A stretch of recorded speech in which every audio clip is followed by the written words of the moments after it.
উজ্জ্বল নক্ষত্র। প্রথম সারির যে সমস্ত স্বাধীনতা সংগ্রামীরা আছে, যাদের নাম নেওয়ার সাথে সাথে নেতাজি সুভাষচন্দ্র বোসের নাম না নিলে স্বাধীনতা সংগ্রাম অসম্পূর্ণ থেকে যাবে, সেই সুভাষচন্দ্র বসু সম্পর্কে কিভাবে কুৎসিত মন্তব্য করছিল। প্রশাসন শীত ঘুমে ঘুমাচ্ছিল, রাজ্য সরকার শীত ঘুমে ঘুমাচ্ছিল। যখনই ভাঙড়ের ভোটে আপনারা আমাকে জিতিয়ে বিধানসভার মধ্যে পাঠিয়েছেন, যেই নিন্দা বস্তা মারলাম, তখন প্রশাসন রাজ্য সরকার নড়ে চড়ে বসতে বাধ্য হলো। আমরা এই মঞ্চ থেকে আবেদন করব রাজ্য সরকারের কাছে, নেতাজি সুভাষচন্দ্র বোসকে নিয়ে যারা কুমন্তব্য করেছে, একটাও না ছাড় পায়। সে রাজ্যসভার এমপি হতে পারে, আর কোন একজন সাধারণ নাগরিক হতে পারে। এমন দৃষ্টান্তমূলক শাস্তির ব্যবস্থা করবে রাজ্য সরকার।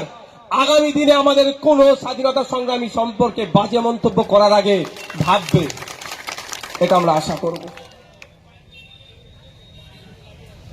তার দেখুন, যতই আমি দেখছিলাম আমাদের কলকাতা আলিপুরে একটা হাত ভেঙে দিয়েছে, মূর্তি নিয়ে হাত ভেঙে দিয়েছে বা তার সম্পর্কে বাজে কথা বলছে। আচ্ছা, নেতাজি সম্পর্কে কেউ কটু কথা বললে নেতাজির ভালোবাসা আমাদের দিল থেকে চলে যাবে কি? কমে যাবে? কিন্তু যারা এই বাজে মন্তব্য করছে তাদের মুখকে বন্ধ করতে হবে। এটা দায়িত্ব কার? সরকার পক্ষে। সরকারের কাছে আশা করব দৃষ্টান্তমূলক শাস্তির ব্যবস্থা করুন।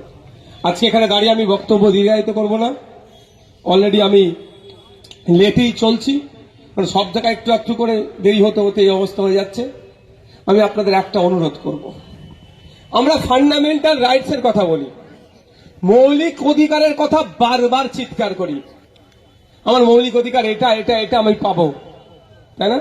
আমি ক্ষুধার্ত, আমাকে খাদ্য দাও, আমার মাথার উপর ছাদ নাই, ছাদের ব্যবস্থা করো, স্কুলে যাবো, পড়ার ব্যবস্থা করো, এই কথা বারবার বলি তো আমরা। কিন্তু দেশের প্রতিও তো আমাদেরকে দিতে হবে কিছু। দেশ আমাদের কাছ থেকে কি চাইছে?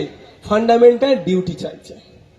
সংবিধানের 51 ধারায় আমাদের ডিউটি, আমাদের কর্তব্যগুলো উল্লেখ করা আছে।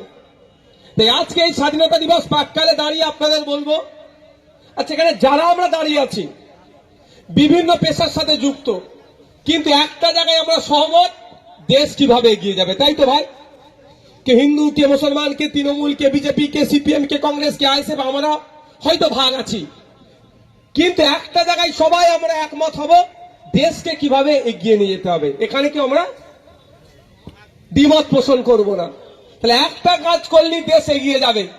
আমি আপনি যদি দায়িত্বশীল হই, আমি আপনি যদি কর্তব্য পরায়ণ হয়, আমি আপনি যদি দায়িত্বশীল নাগরিক হতে পারি, তাহলে দেশ একদিন পৃথিবীর শ্রেষ্ঠ আসনে উপনীত হবে, পৃথিবীকে পরিচালনা করবে আমার ভারতবর্ষ। আজকে আমাদেরকে এখান থেকে শপথ নিতে হবে। আমাদের দেশে যে জিনিসটা আছে পৃথিবীর আর কোনো দেশে নাই, সেটা কি? যুবক। আমাদের ভারতবর্ষে প্রায় 65 কোটি যুবক আছে। আর যুবকরা কি না পারে বলুন? যুবকদের কাছে ইম্পসিবল বলে কিছু আছে?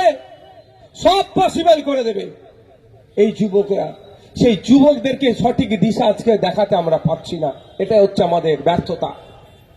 কাউকে ধর্মের নামে, কাউকে জাতের নামে, কাউকে বর্ণের নামে, তো কাউকে রাজনৈতিক কালার লাগিয়ে ভাগ করে রাখা হয়েছে। আমি আপনাদের কাছে অনুরোধ করব, আজকের এই পবিত্র দিনে আপনাকে আমাকে শপথ নিতে হবে। ধর্ম থাকবে, জাত থাকবে, বর্ণ থাকবে, রাজনৈতিক মতপার্থক্য থাকবে, কিন্তু সবার উপরে দেশ, আমাদের দেশের স্বার্থে আমরা ঐক্যবদ্ধ হয়ে লড়াই করব। কাউকে ধর্ম ছাড়তে বলছি না, কাউকে রাজনীতি ছাড়তে বলছি না। যার যেটা ধর্মে ভালো লাগবে প্র্যাকটিস করবে, যার যে রাজনৈতিক দল ভালো লাগবে করবে, কিন্তু দেশের স্বার্থে আমাদের ঐক্যবদ্ধ হতে হবে, এক হতে হবে দেশকে এগিয়ে নিয়ে যাওয়ার জন্য। আজকে আমাদের প্রত্যেককে শপথ নিতে হবে। রাজি আছেন তো নাকি?